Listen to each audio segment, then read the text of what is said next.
All right, so continuing to look at China and its neighbors, one neighbor in particular that we're going to focus on is Japan. Now, Japan's relationship with China is vastly different than either Korea or Vietnam. And the reason for this is, based partially on the geography of Japan. Japan is obviously an island.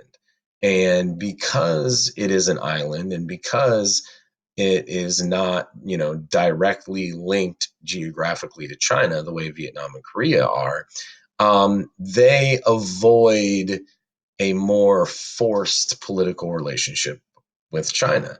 And they are able to kind of pick and choose which aspects of Chinese culture they like and don't like, and which aspects of Chinese culture they are going to adopt and be influenced by, right? Now, some aspects of Chinese culture come to Japan organically. Japan doesn't, only, there's not a checklist where they say, oh, we like this and not this, and we like this and not this. But for the most part, they have a more structured and a more advantageous relationship with China than any of the other states in East Asia. So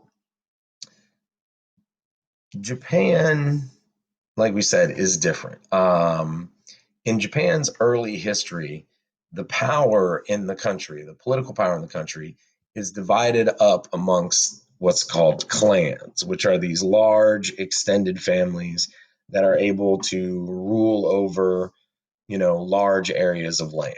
And, as we've said, until the Industrial Revolution, land equals power.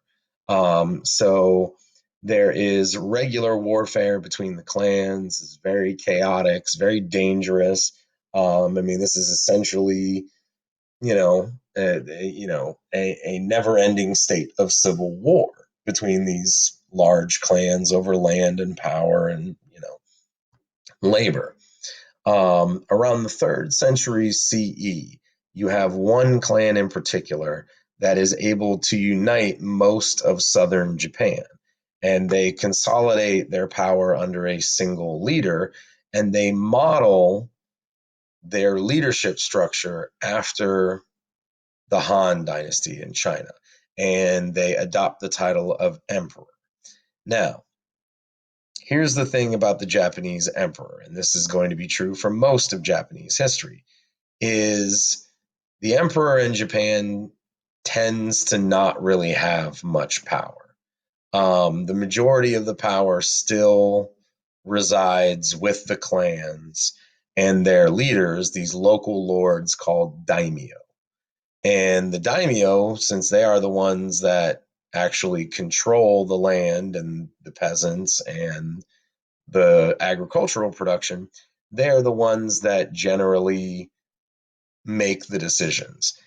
If they feel like following what the emperor tells them to do, well, then they do. If they don't, well, then generally the emperor has to figure out a way to force them to fall back in line. And most times, more often than not, he is unable to do that. So around the 7th century, this dynasty in Japan sends a group of diplomats, teachers, monks to China. And their goal is to study the Tang system of government. And I believe they spend a little over a year and a half in Tong, China, studying and learning Confucian style bureaucracy, how to organize, how to consolidate government power. And they bring those ideas back to Japan. And with these ideas, the Japanese put into practice a Chinese Confucian style bureaucracy. And for the first time, the emperor has actual power and actual control within China. Now, that power is pretty short lived. The daimyo begin to reassert their influence. And essentially, what happens is Japan develops a system of government and an economic model known as feudalism. And we'll talk more in detail about feudalism when we get to medieval Europe. But essentially, the way feudalism works, and you see feudalism develop in areas where there is not a strong central government, but the power rests with local powerful leaders who are able to provide protection for the working and the lower classes.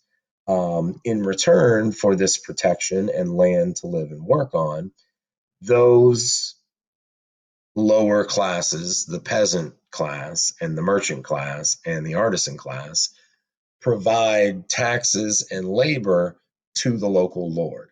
That local lord then uses the taxes and labor provided to hire warriors to protect the lower classes and to protect his land. And in Japan, these warriors are famously known as samurai. And basically, for the next 1,000 years or so in Japan, this system of feudalism is going to be the method by which Japan is ruled. And, there are swings in power. In the 13th century, the Japanese develop a position within the government known as the shogun. This is generally the most powerful daimyo, the guy with the largest samurai army, and he kind of becomes a military dictator who actually runs the country while the emperor is kind of more of a figurehead. And like I said, all the way up until about the middle of the 1800s, this system is going to be in place with power swinging back and forth. Sometimes the emperor is more in control, sometimes the shogun is more in control, sometimes the individual daimyo are more powerful and they can ignore both the emperor and the shogun.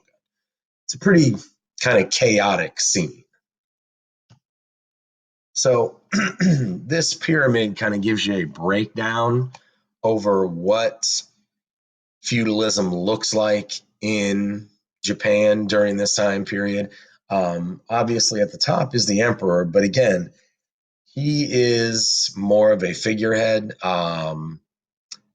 He has the ability to choose certain leaders. He has the ability to give and take land from the daimyos, depending upon how powerful he is at that time.